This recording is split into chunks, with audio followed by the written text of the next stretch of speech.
Welcome to Bunch Formation, the newest college football podcast. My name is Chris Vannini.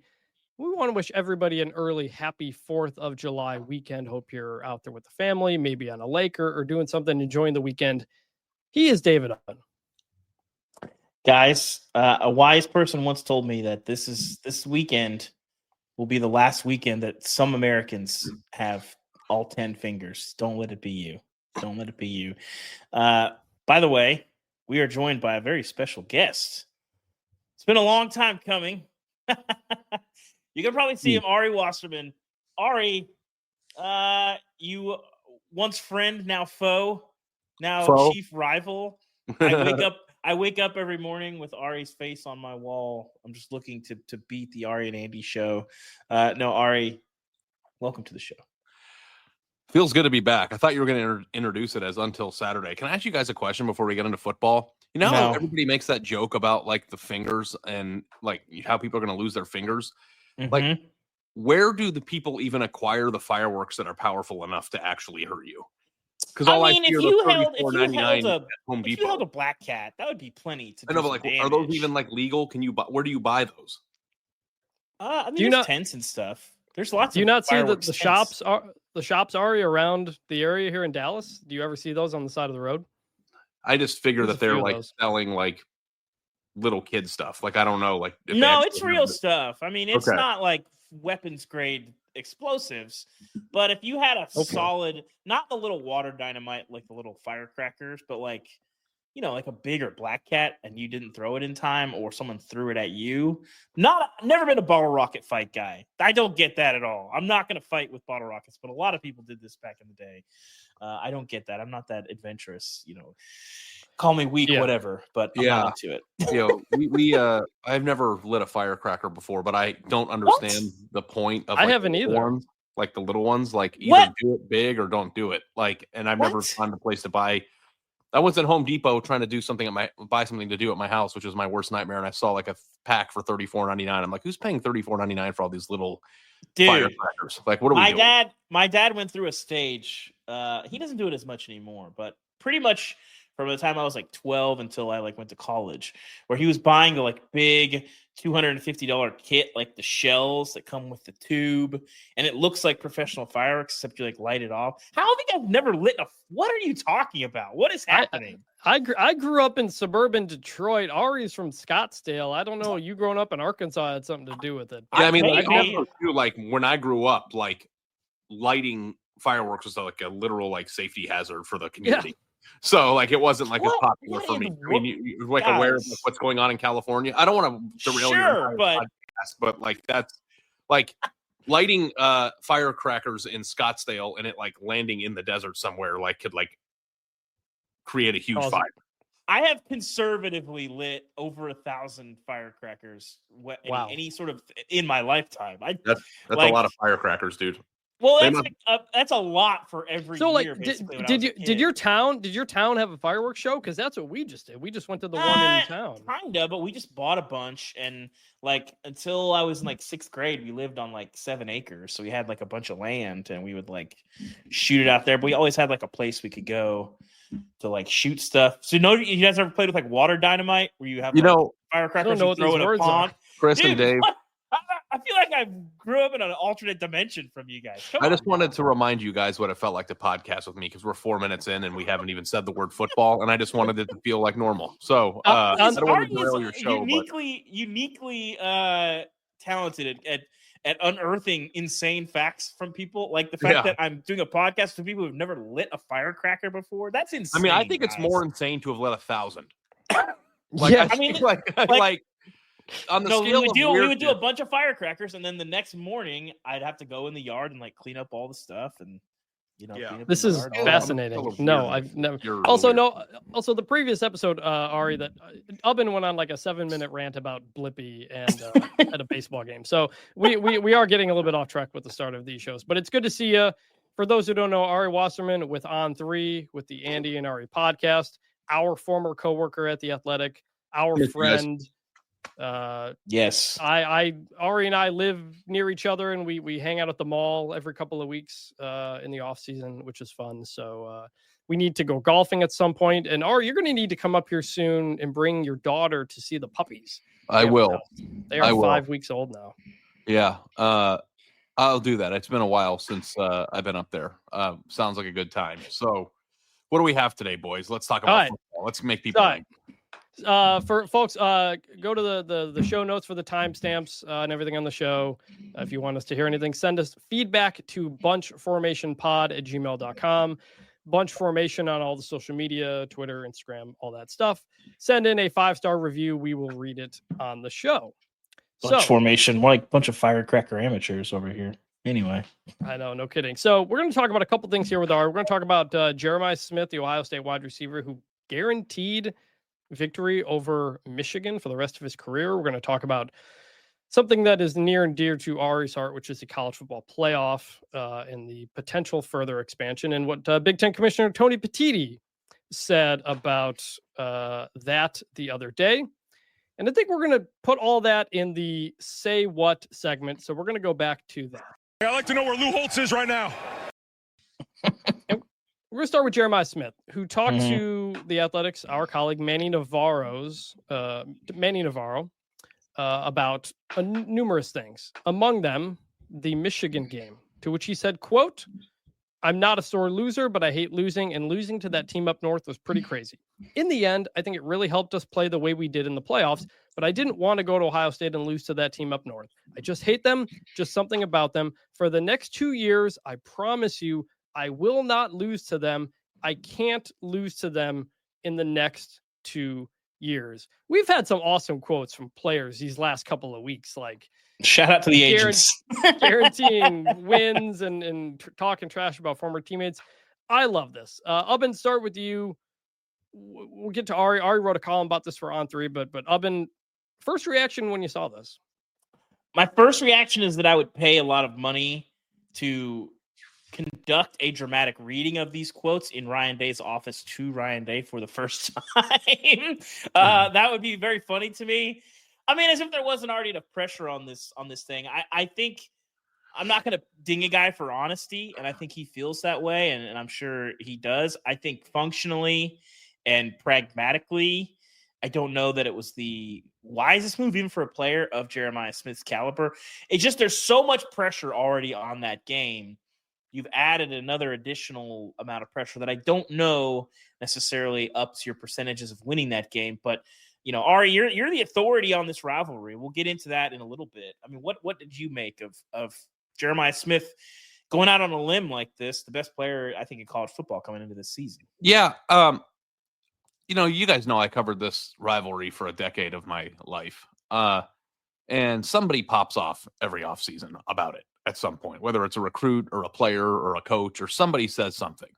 Jim Trussell famously when he got the job. Yeah, I mean, like I remember when J.J. McCarthy was a recruit and he said, we're going to change the rivalry. And I'm like, it's like, this is, you know, and I think that really it gets to the heart of the reality of it, which is the rivalry means a hell of a lot to people. It does. And even though Ohio State won a national championship, like, you know that there are players who were celebrating, who are now in the NFL or who are returning, that still think about losing to Michigan, because I think that there's this notion out there that like, who cares, the expanded playoff, you can lose that game and still go into it and win the championship like Ohio State did. The game doesn't matter anymore. And it's like, that's obviously one of my biggest fears as it pertains to just the reorganization of the postseason, which I'm sure we're going to get into today. But I also think that the beauty of the Ohio State-Michigan game is that it prevails. And it's not more important than the national championship, but it's important enough to think about, even in a year in which you're defending your title. So I think that if anybody is going to open their mouth and say something, it's the best player in college football to do that. And I also think it speaks to what it means to him. And I think if you're an Ohio State fan or even a Michigan fan, you can appreciate, and the hope is that on both sides of it, that you can come together and agree that this rivalry should be held to a higher esteem, that the winning it should matter no matter what it means for the postseason. So that's what I took away from it. And then also too, I wrote a column and it felt kind of weird quoting somebody that was quoted in The Athletic, but I guess that's what's going to happen these days if I'm not at OT7, that like his promise Jeremiah Smith's promise is like the unfulfilled duty or obligation that Ryan Day still has as the coach. Yep.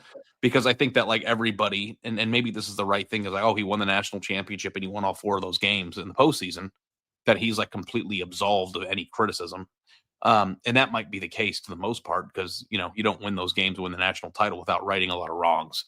But I do think that, when a coach is done coaching at Ohio State, at least traditionally, the first stat or the second stat that you will hear about them is their record against Michigan. And Ryan Day's is abysmal right now. So I still think that that's like a big part of, his motivation, his job description. And I do wonder, like, what if Ohio State went 2-10 against Michigan in the next 10 years, but won 2 national titles? Like, how is he viewed at the end of his run in comparison to some of the great coaches in Ohio State history? He just won a national championship, and I don't think it boosted his like profile at all. Like I think everybody still has the same. He's just been quiet. I think that's probably been a choice of his to some degree. I mean, like, listen, dude, the guy went on Jimmy Fallon. He went on the Kelly Clarkson show when he went to the White House. And I think all 3 of them brought the Michigan game up. Donald Trump said it at the thing. Like, and I think that it bothers him to hear it because he's like, we're supposed to be celebrating. I don't want to hear that stuff. But I think that it also is a reminder to what he knows when he looks in the mirror, which is you're not 100% doing your duty as Ohio State's coach if you don't win that game. Now, the secondary aspect to that column was that if he's going to flip it, he might have to flip it during the single most difficult time that you'll have to flip it in the last 20 years because Michigan has become more serious in the talent accumulation realm than they've been since 2000. And Jim Tressel owned Michigan, and that was a more competitive series because Ohio State and Michigan were more likely talented. But when Urban Meyer went 7-0, what were there, 2 teams from the Michigan side of it that were actually like equipped from an athletic standpoint to compete in those games? Like it's a 7-0. But it's not really 7-0 on Saturday. It's 7-0 kicking their ass year round and getting better players. But if Michigan's going to get better players and now Ohio State's going to have a harder time stockpiling and keeping their talent, like he's not going to go 7-0, but he has to start winning them more than he loses them. And that's a part of the job description that he has not satisfied. I would argue he should and could go 7-0 for the record. I think the trajectory of these 2 programs and the recruiting. Well, I don't know about should. I don't know about should. Yeah, I mean, if you've got the better team, why are you not going to win? Well, but they don't have that. But they won't have that much of. I don't know if you noticed, Michigan this week is having a heck of a recruiting week, and into last week as well. And you just got the #1 quarterback. Yeah, Ohio State's having a heck of a recruiting century, Chris. But Jim Harbaugh wasn't doing that. Jim Harbaugh was not recruiting top 5 classes. The point is that you're not going to go into a game anymore where Ohio State has the 1st or 2nd most talented roster in the country, and Michigan has the 27th. Like that. That's like fair. There were a lot of games that Ohio State won a lot to a little when they were playing a team that had winged helmets, but was more like a Wisconsin or an Illinois than it was to an Alabama.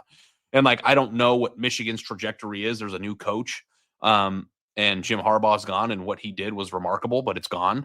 I don't know, hiring the wrong coach or not having the greatest coach does have a problem on pro. Like, I don't know what Michigan's trajectory is for the next 10 years.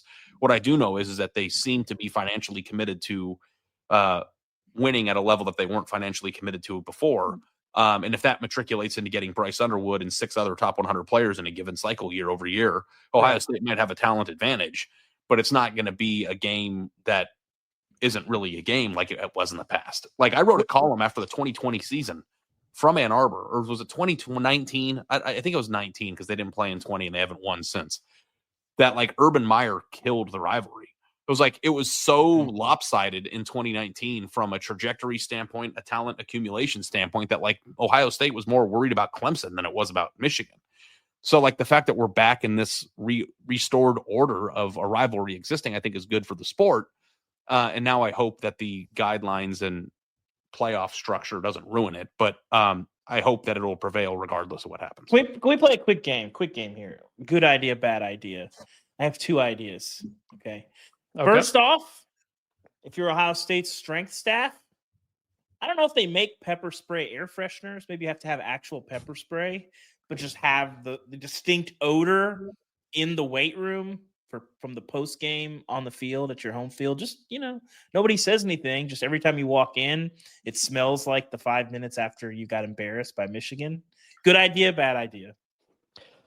Probably not good health-wise, but to that point though, like that whole thing happened because Jack Sawyer gave a damn after the loss, and that like it's when was that? When was that, Chris? Was that after the loss? You said that was when all three of us were in College Station, Texas, going on our way or at Texas A&M when that whole thing happened. You and I were at walk-ons, and I think Ari and Andy were driving down. We were at the steakhouse where you can throw peanuts on the floor. Yeah. So with that whole thing, Texas Roadhouse. That whole thing happens, but like Jack Sawyer, like what a crazy legacy he has. Like he didn't beat Michigan. But his reaction to losing to Michigan is what got them a national championship. Ari and I were at the Cotton Bowl semifinal, and in the press conference, the Michigan game comes up again, and Jack Sawyer, I think it was, like leans down and like under his breath, I think said like the F word or something like that. Like he was so bothered by that. And so are you going to have that leadership this time around? Because you don't have anybody on that team that's beaten Michigan. And do you have anybody on that team that cares enough to beat Michigan? It sounds like Jeremiah Smith does. You could probably make the case that like maybe getting rid of everybody from the team that couldn't get it done is a good thing. Yeah, like, I kind of think that might be. You're saying beat Michigan like it's climb Everest. It's not a great team. And that's the weird thing too that's so fascinating about it is that to me, like listen, people get mad at me whenever I say this, but it's true. That was the biggest upset in the history of the rivalry in terms of who won and who lost. Like, I can't think of a worse team that's ever won that game. Michigan, I don't remember the 95 game with Bianca Batuka. Like, that was not a great team either. Yeah, I don't know. It's a good point. It's a fair point. All I know is you know what Ohio State was because you saw it for the next 6 weeks after it. They lost that game at home. Yeah. To a team honestly, the Ohio State run only grows the significance of that upset. But Ohio State was who they were at the end of the year all year. So for them to lose that game, do you have to like even think about the emotional gymnastics that team must have had to go through in order to get to a place where they were on the ropes like that at home? Like it helps you got 2 weeks. You know, I think that the problem with Ohio State is that the same thing that happened when John Cooper was there in the 90s, which is another game that you mentioned. You build the game up so much in your head of how you have to win. Like there is a choking aspect to it. Like, I don't think that anybody would like watch that game or think back about that game last year and say Ohio State did not choke. Like that was but going into that game, like we were all just talking. We weren't there because it was 21-point spread. Like it was not like the game. It felt like, all right, Ryan Day is going to finally get this off his back. They're going to roll and go into the playoff, and it's going to be this whole thing. Like I don't think anybody in Ohio State took that game seriously. Like I didn't even Davis Warren. Like we were 5 or 10 minutes late to the kickoff. I was like, I don't care. It'll be 21-0 by the time I didn't even think about that. And as the game went on and they started doing ISO shots of Ryan Day on the sideline and you could feel the energy coming from the stadium through the TV, I was like, everybody in that stadium is scared right now. Like everyone.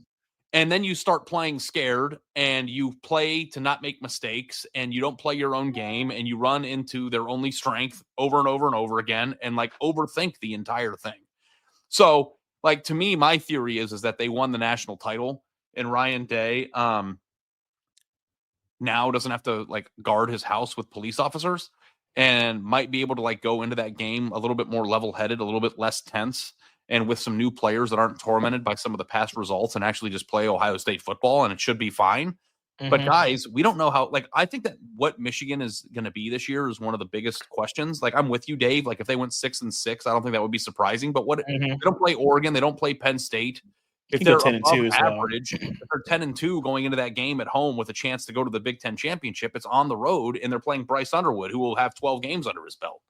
And like Ohio State's going to be really good, but they're not going to be what they were last year. And like the thing about it is that like, are we at the point now where we can't even analyze who's on whose team? If you wanted to play that game, you did it last year and look what happened. Like there was such a bigger element to it. And like, I think that when you argue what the best rivalry in college football is, like, I think you look at this because it's almost like the mental games that Ohio State has been playing with itself got so big that they're choking now. Like this goes back to my second thought on the good idea, bad idea. And I'm going to invoke the name of one Timothy Tebow. Okay. If you go back to the promise after the Ole Miss game, the Monday after that game, and this is my question to you, Ari. It was right after. It was right after the game, wasn't it? Was it right after the game, or was it the Monday after? I don't think it matters. Either way, if you go back and look at what he actually said, he didn't make any guarantees that he could not control. He just made a lot of guarantees and promises about what he would do and controlling the controllables.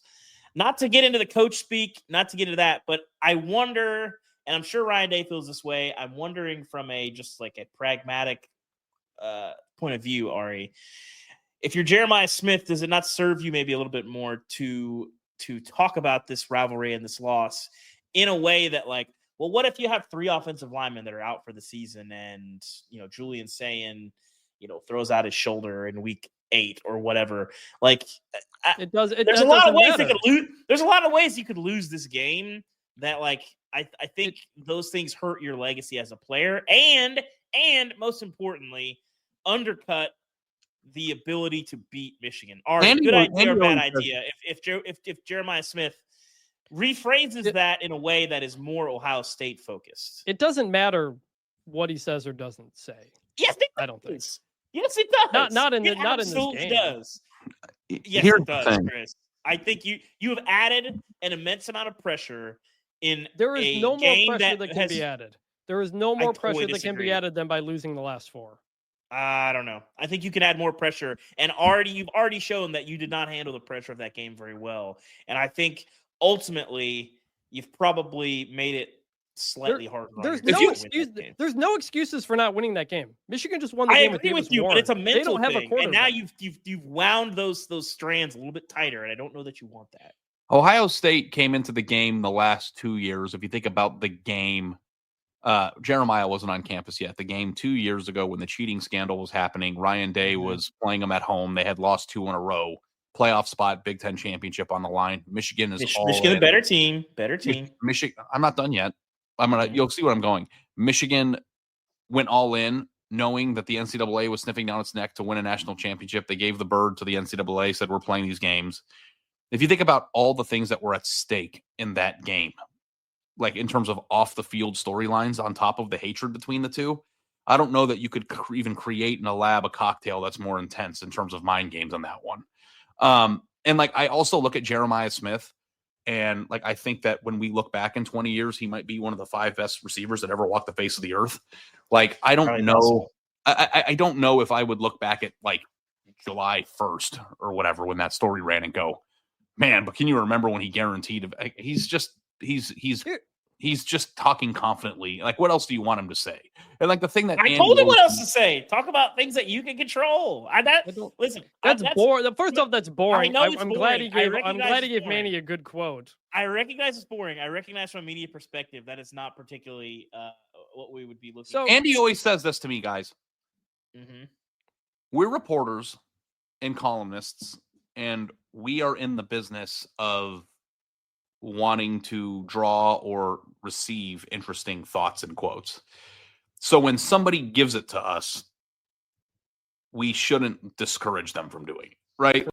Discouraging. I'm just saying, I think if I'm in his shoes, I don't know that gets you closer to the stated goal. Did you see the video of Jeremiah Smith with Brandon Marshall that was floating around Instagram this past weekend?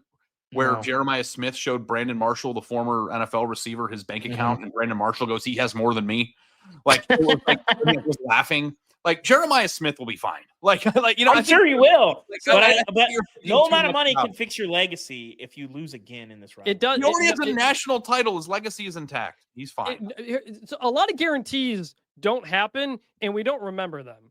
So in 2008, Michigan State. Michigan had won 6 straight games in that rivalry going into the game. It was Rich Rodriguez's first season. The year prior, Mark D'Antonio, after the little brother comments and all this stuff. Brandon Graham, defensive lineman for Michigan, guarantees a win against Michigan State. They do not win that game. Nobody remembers that he said that. And he's still beloved in Michigan history and all this kinds of stuff. This is different, though. If they lose, it's so different. I don't. So here's the other thing. The 3 of us have talked about this before. Ubben has, in our view, not fully appreciated the Michigan-Ohio State rivalry. And we've gotten some yelling matches about this. Yeah, I remember before Uncle podcast. Saturday died, him saying some really stupid stuff about it. I can't remember. Some stupid stuff or some.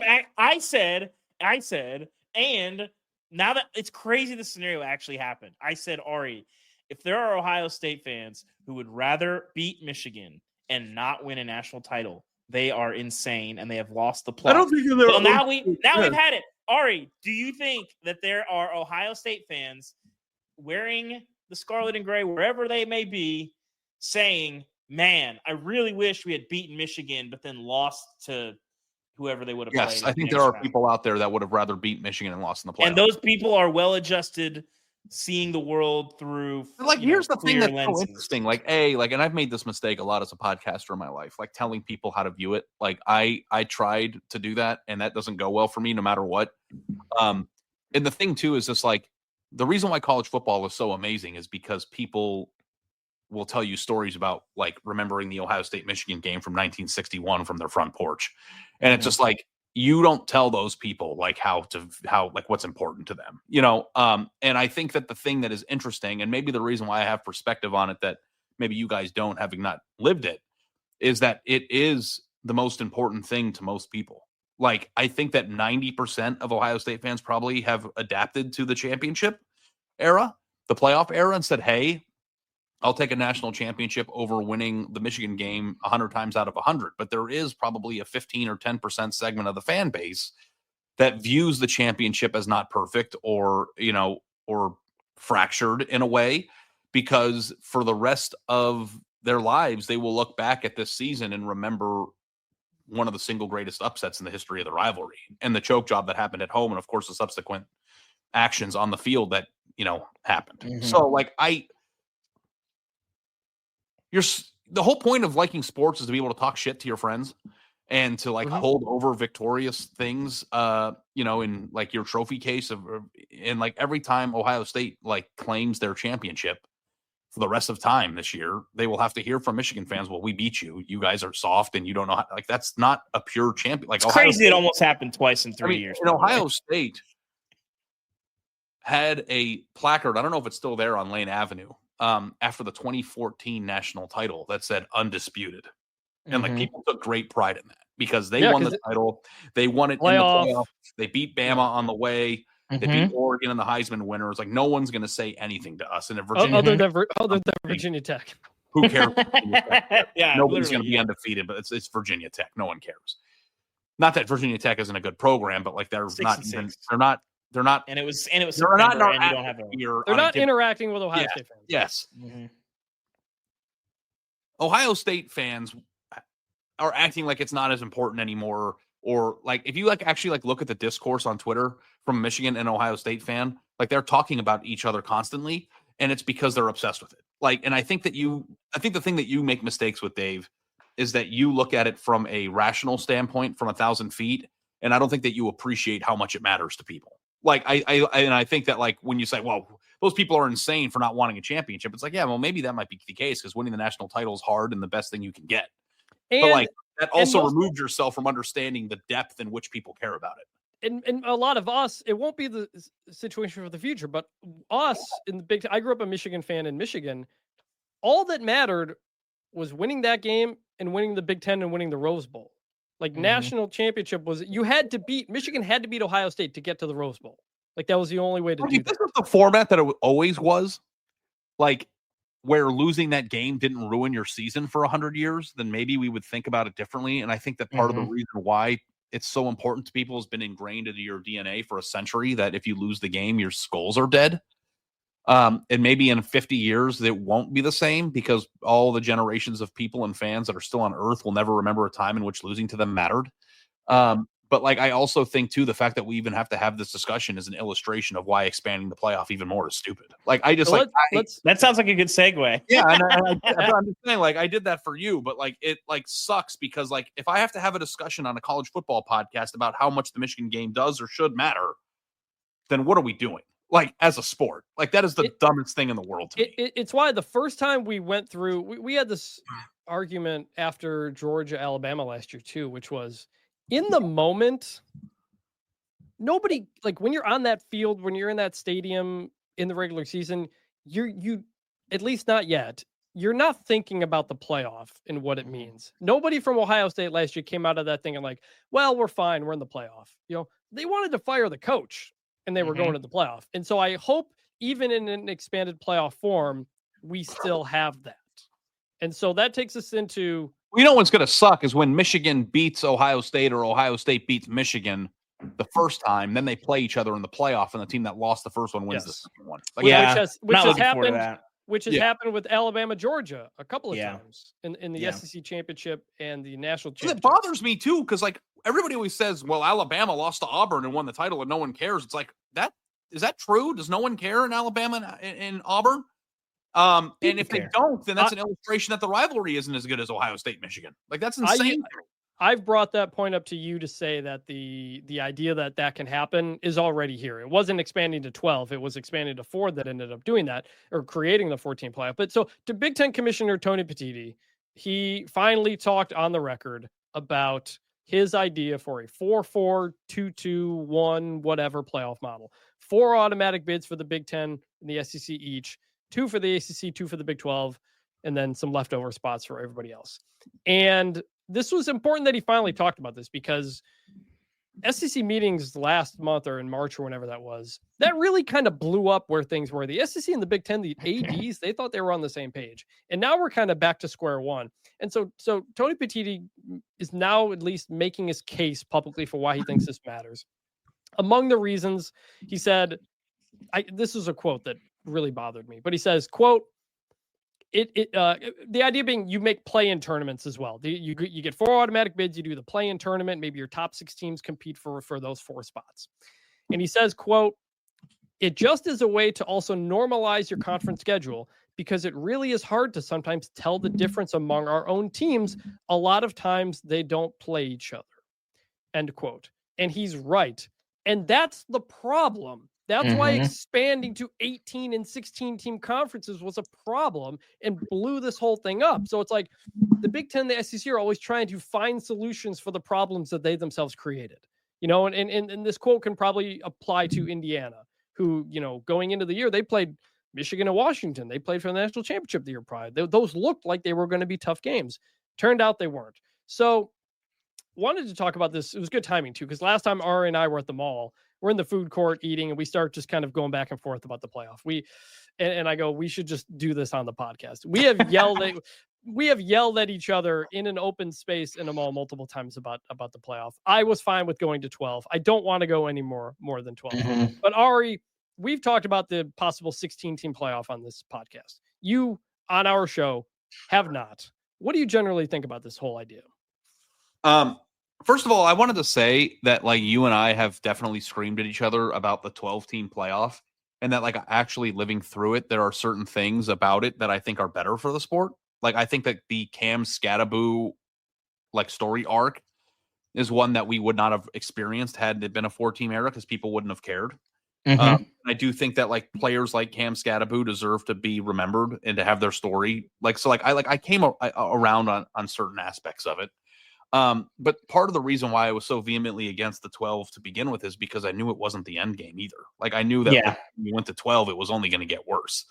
And like my whole perspective on this, and like I can't stand the disingenuous discussion between automatic bids and 9 conference SEC games, because like it's just like completely and utterly like nonsense. Like I don't know, if you have a 16 team playoff system, then who cares how many conference games a team plays? And if there's automatic qualifiers, then who cares? And the SEC still has harder strength of schedule metrics, so who cares how? Like I don't know, like it's just a pissing match of nonsense that I don't think really pertains to how we should do it.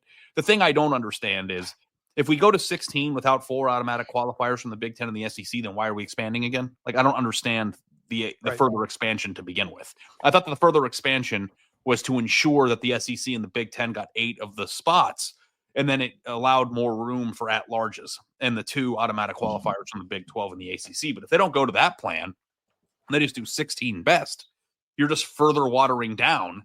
Like, listen, if you had 16 last year, then the entire debate from last year between Ole Miss and South Carolina and who was the other one? I can't even remember the third one. Alabama and Illinois. wouldn't have even existed, and then you would have gotten down to even lower stakes to 4 lost. It's like, what are we doing? Like, I just the reason, and I think that like the reason for expansion is because the Big Ten and SEC have so many goddamn teams, and so they need to have places for those teams to go now. Like the 12-team playoff was created when we had 5 power conferences. You know, the expansion of Texas and Oklahoma is what derailed the playoff conversation the first time until it finally came back around. And at that point, they were probably 5 power teams or conferences when Texas was in Oklahoma. It makes perfect sense. Right. And so, but if you, the reason the Big Ten wants to do this is because it's a very top heavy conference. You're going to have Michigan, Ohio State, Penn State, Oregon, like probably in that playoff mix most, if not all years. And so what does that mean for Iowa and Illinois and Michigan State and all these teams? And so they need to create this play-in tournament. So an 8-4 Iowa team last year that didn't beat a top 25 team suddenly is your number 6 seed and has something to play for. That's why the SEC, that's why the Big 12 and the ACC are saying, just do 5+11 SEC, because then Alabama, Ole Miss, and them would get in anyway. You don't need to do a play-in tournament. It's the Big Ten that does, and that's why they're kind of coming up with this whole thing, because there's too many teams in these conferences. If you are Tony Petitti and you are waving the flag for 4 automatic bids for yourself in the SEC, and then you go to your media partner, you sit down with Joel Klatt, and you say, we're not looking to be handed anything. How? I think you're literally asking to be handed something. And on the flip side of that, explain to me how if you have 4 guaranteed bids, that doesn't completely kneecap the purpose, the stakes, and the stage of big-time non-conference games. Who cares about any of these games if the conference schedule is all that matters? Here's a quote from Tony Petitti from that interview with Joel Klatt. Yes, Joel Klatt on Fox, Joel Klatt show. I forgot to say where this interview happened. Yes, he did it with Fox, the Big Ten partner. Tony Petitti said, quote, the goal is to play more big non-conference games, because if you're qualifying for the CFP off your conference record and then maybe a play-in game, the fact that you play a tough ACC or Big 12 team and maybe get beat on the road or whatever the result is, that might impact your seeding down the road, but it's not going to impact your access. There's 3 at-larges, so yeah, it does a little bit, but at the end of the day, that loss is it does a little bit. My bad. Yeah, it does a lot of it. Dude. So, Dave, the thing that's interesting about your thought, though, is like, do you even care about the results of the games this year? Like, August 31st is a jam-packed day of awesome football. And, like, Ohio State and Texas are playing, and who wins the game literally does not matter. Like, that's not true. No, that's not true. You don't know what these teams are. I think first of all, the value of non-conference wins shifts a ton throughout the season. And you can say it doesn't matter. That game could very well be the difference between hosting a game and not hosting a game. Yeah, that doesn't rev my engine.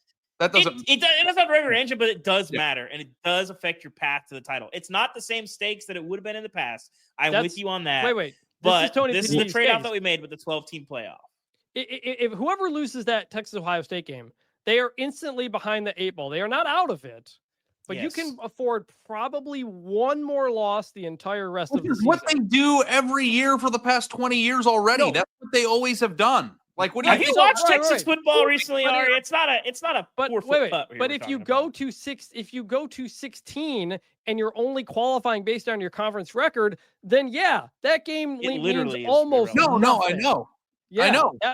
When I say nothing, I don't mean that like there aren't benefits to winning or there aren't hardships that come with losing. But like when you lost that game in 2015, your season felt over. Like, you know what I mean? Like, and I know that some people don't like that, but I like watching games with inherently large stakes. It makes it entertaining. It makes the upsets matter. Yeah. Like Ohio State and by the way, guys, like, I don't know if you've come around to thinking this, but like, if you've looked at how many good quarterbacks are in college football this year, like I'm guarantee you the 3-loss team's going to make it this year. I guarantee. Maybe.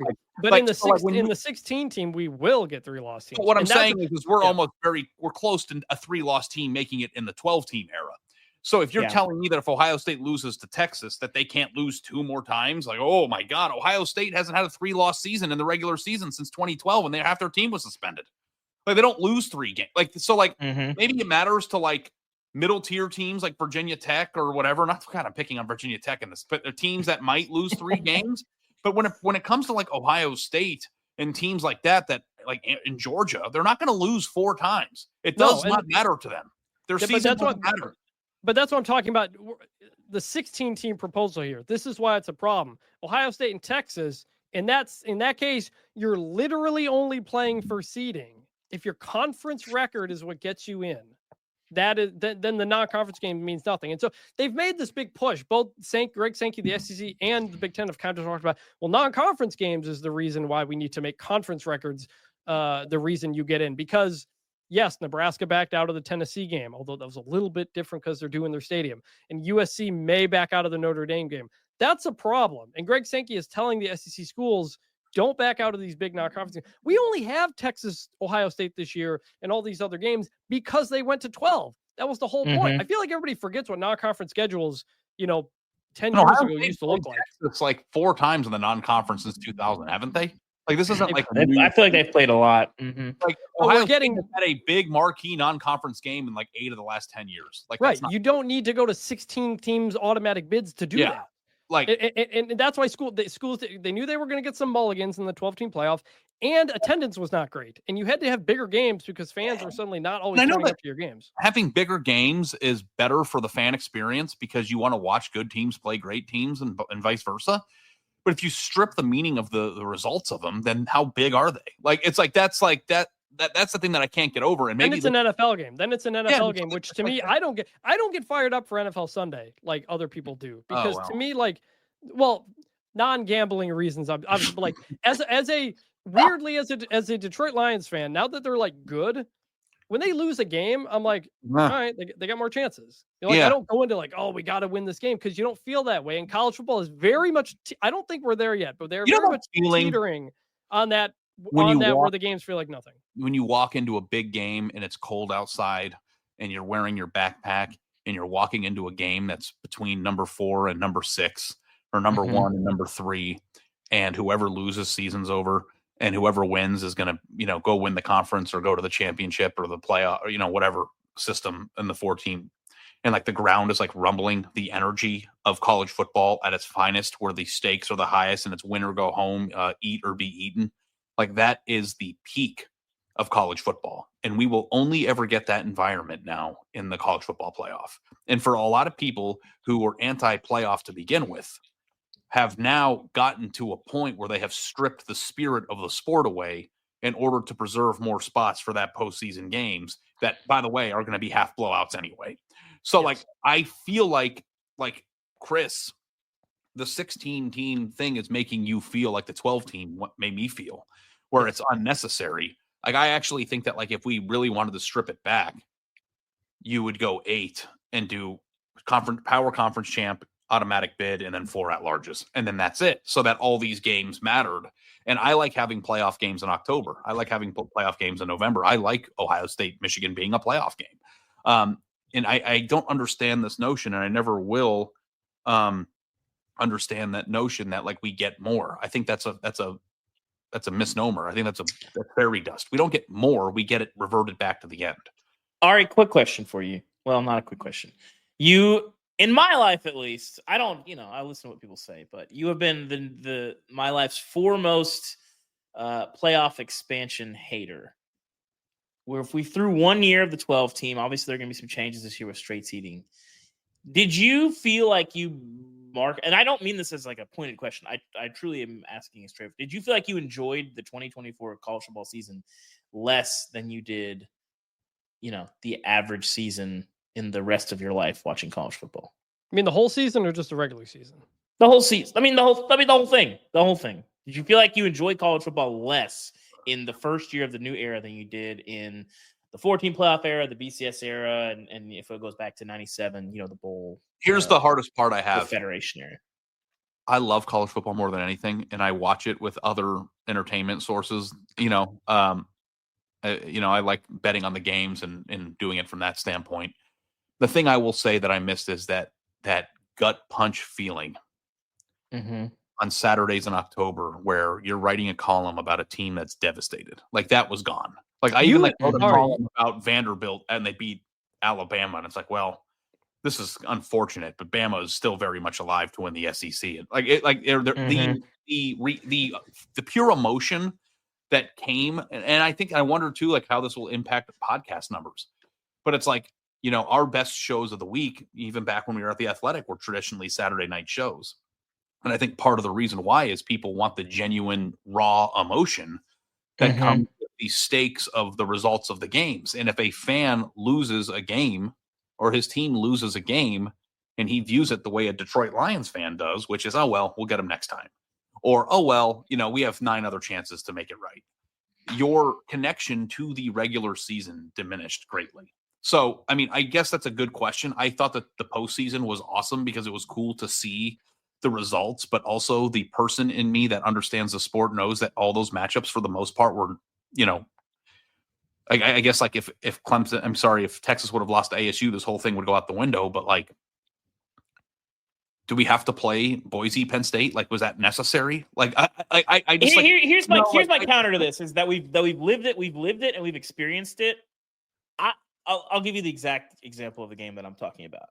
We finished covering Texas A&M, Texas in College Station, and I am sitting there at 1 a.m. watching Houston and BYU play because the outcome of that game basically affects if Colorado is going to get to play for the Big 12 championship, and I'm going to have to change my travel plans.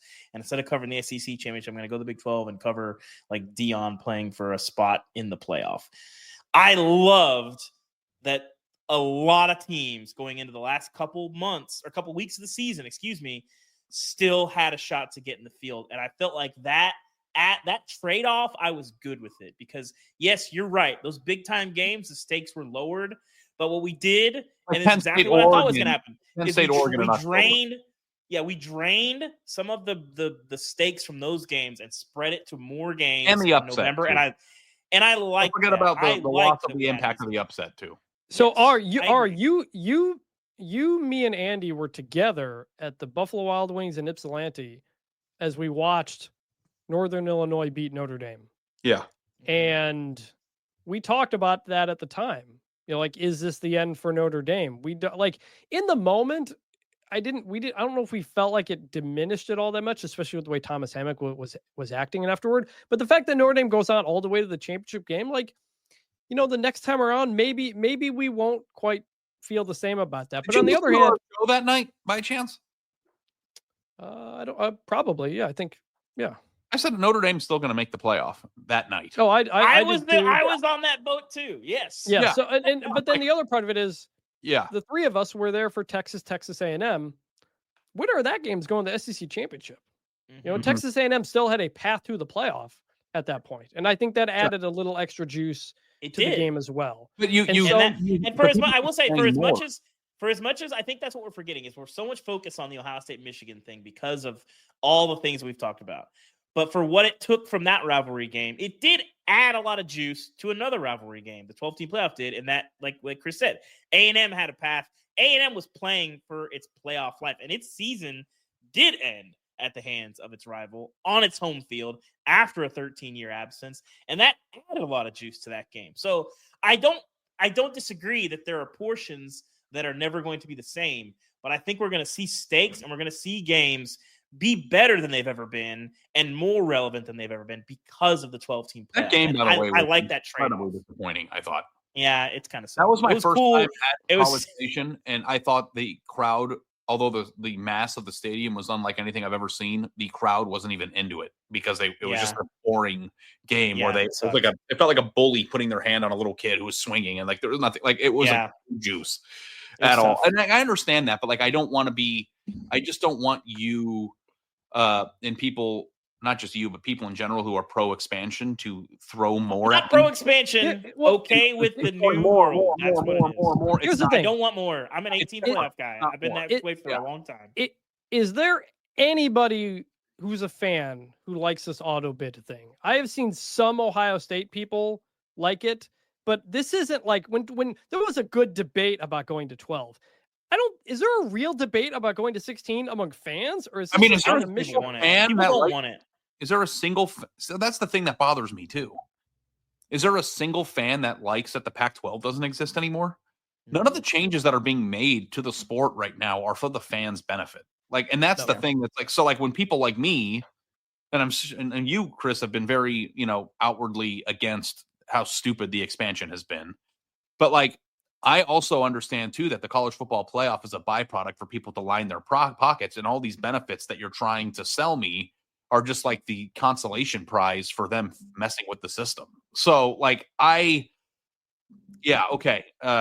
Texas A&M game, which would have been insanely entertaining and big and passionate no matter what, was a little bit more because we had the guys of thinking that A&M, a clearly flawed team that was incapable of winning the national championship, could in theory go to Atlanta. But getting to the playoff means something, Ari. Let's not act like winning the playoff is meaningless. That's where we're heading. Their ass kicked by Georgia. That's what would have happened. Getting to the playoff matters. I don't want to tell you that getting to the playoff matters. I know. I don't think it does. I don't know. I know it does matter, but that game didn't send them to the playoff. It kept them alive. But it ended their road. It slammed the door shut. I don't want to relitigate 12 as much as more just about going to 16 and how close the seam, whatever it's 5+11 or the auto bids. I don't know anybody who really wants this. Do SEC fans really want it that much? Have you come across fans who are like, who's like really when UCF goes undefeated 2 years in a row and they don't make the 14 playoff, it's like these guys deserve a shot somewhere. Yes. You can understand the conversation. No one who, other than Greg Byrne, the Alabama athletic director, who's banging down the door that Alabama absolutely 100% deserve to be in. And that's what there was already too many teams. You're going to be SMU and Indiana. That's what bothers me. Indiana did not need to be competing for. It's what bothers me about the SEC's all up in arms about the playoff current format, as if like Alabama had to be in, the team that got blown out by Oklahoma 6-6 and lost to Vanderbilt. So like, I just don't think this move to 16, whatever way you want to do it, I don't think anybody actually wants it. And you have then made the problem, which is what Ari has always had the issue with, which is where the playoff is suddenly the only thing that matters. And if the playoff is the only thing that matters, it takes away from the regular season. It takes away from the rivalries. It takes away from everything that matters now, Chris. Like, let's. I don't think we just had this whole conversation about Michigan, Ohio State. We're not stand this. You're not there yet. How much better all the other games? We're there. Have more meaning than they've ever had before. So that because it's the playoff, it's the whole thing. Like that's what do you think? About? Do you think, Chris? We've already had an example. Do you think that Oregon is going to be having a 20th anniversary celebration for their Big Ten championship in 2024? Because I don't. It's a good question. I mean, it's not a good question. It's a simple question. They're not. No, that team is not going to be remembered fondly, despite the fact they were the best team in the country for the entirety of the regular season, because of the way it depends on the situation, though. Like we just talked about with Michigan, Ohio State, and a lot of these other games. I don't think in the moment, I don't think we feel that way. I think that's the thing. During the season, we weren't really thinking about the 12-team playoff. Ubben, you know this because you were doing Bubble Watch and people weren't reading it. In the moment, we're not thinking about that. I do worry if we go to 16, then during the season. Read Bubble Watch on our website. I don't know if you had the wrong SEO headline, but like, geez. I just don't understand the concept of, I like the expansion of the playoff because then it gives more games more meaning that never would have had meaning before, while also saying the playoff isn't all that matters is insane to me. Those are two. I think there's a middle ground, and we're not. It's not perfect. I think we're still in that middle ground where some of it still does. But if we go to 16, you will be proud of me. You guys will be proud of me because I have come a long way in the last year. You have. All right. I cannot stand about the AQ thing is making the ACC and the Big 12 sign on a document that they're inferior. That's why they don't want to, even if they would get more teams than they would otherwise. That's why they don't want to do it. And here's the biggest gripe that I have about the whole thing, guys. We cover the sport since the inception of the playoff. We have done the mock playoff committee. We are on the call every week. We break it down every week. Can you explain what specific instance outside of one potentially that there was no right answer for, which is Florida State, Alabama, where the committee actually did something wrong or unethical? Right. They do it fine. Yeah. So why don't they just do 1 through 16 if they go to 16 or 1 through 12 and let people play games and then let the committee, who has done, by the way, an incredible job of getting to the same solutions that we all would do if we were on the committee. It's not that hard when you get to the bottom. Like, it's simple math of who has this many wins, what's their record, what's their strength, and then you add them together and compare them, and then you all get to the same result. Let the Big 12 try to get 4 in. Let the SEC try to get 6 in. Let the SEC maybe get 2 in 1 year. I don't care. But let people who are already doing a good job do it because it is subjective, but at the same time, the math carries 95% of the weight on how they make these decisions. Like there's a protocol. All right, you've got a hard out in 5 minutes, right? All right, we're going to jump into the last segment of the show called Remember Some Guys. What's better than this? Guys being dudes. This is the segment of the show where we mention an old college football player and we go, hey, remember that guy? I am going to go with former Washington quarterback Marcus Tuiasosopo. One of the first big dual threat guys back in the day, kind of a bigger guy too. In 1999, he became the first player in NCAA history with 300 passing yards and 200 rushing yards in a game. Did that against Stanford at the time. They won the Rose Bowl the next year. He finished 8th in the Heisman voting. Went on to be played a little bit in the NFL. Been a coach for a while. I think he was actually with the Detroit Lions recently. But yeah, Tui. There's multiple Tuiasosopos out there, but Marcus was one of the first big ones. On the Mount Rushmore of most fun college football names to say, maybe in the history of the sport. Ari, I will let you go first if you need to get out of here.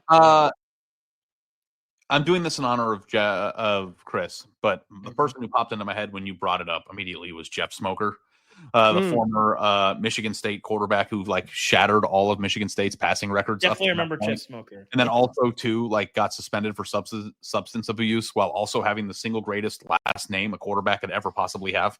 Like, I don't know if people remember him fondly, but like when I think of like college Big Ten quarterbacks from like that era, like was it 05 or something? Like like 01 to 03, I think. Yeah. I don't know, like that guy, like that is Michigan State football in my head. He helped Charles Rogers become the number 2 draft pick. Jeff Smoker. Yeah, and in 2002, the slogan for the team was "Where there's smoke, there's fire," because that was Smoker and Rogers, and it turned out to be true in more ways than one. They went, I think, 4-8 that year. Yeah. And he also had like a pretty illustrious arena football career. I don't know if you know that about him. I did not know that. Played pro for a little bit. Yeah. All right, Ubben, what about you? I love the big boys, and I got a couple 2-pack of receivers here. First of all, we're going to go with Jeff Fuller from Texas A&M, who was 6'4". I don't love a fade route, but I love the guys that they try to throw fade routes to and contested catches. Jeff Fuller. I remember early on in my career going to a Texas A&M practice and watching Jeff Fuller run routes from like 5 feet away and just being like, this guy is gigantic. And the other one that came to mind was Hakeem Nicks. I also want to remember this guy. Hakeem Nicks, he was only 6 foot tall. In my head, he was like he's 6'4". I thought, I looked it up. He's 6 foot. In my head, he was like 6'6", but he's not. And I don't know how that's possible. Because in my head, he was also 6'5". Yes, I remember him being a giant. And he's like 6 foot, but again, contested catches. Just a big, lanky dude. Him and Julius Peppers were like the guys who like defined 2000s North Carolina football to me. Hakeem Nicks. Remember that guy? Yeah, he's a Super Bowl champion. I remember that guy. Well, this was a lot of fun, guys. Getting back together just like it was old times. Yes, sir. Read Ari's work on On3, the Andy and Ari podcast. Good to see you, buddy. We'll hang out again soon here. But and as you guys keep growing, I'm not going to come on anymore because I can't be caught. But keep doing your thing. I'm pretty excited that you guys have your own venture and certainly following along and love both of you and look forward to getting together down the line. All right, see you soon, man. All right, for David Ubben, for Ari Wasserman, I'm Chris Vannini. Thank you for listening to Bunch Formation, and we will catch you in the next one. And please, while you're remembering some guys, bring back the turnover chain. See you soon.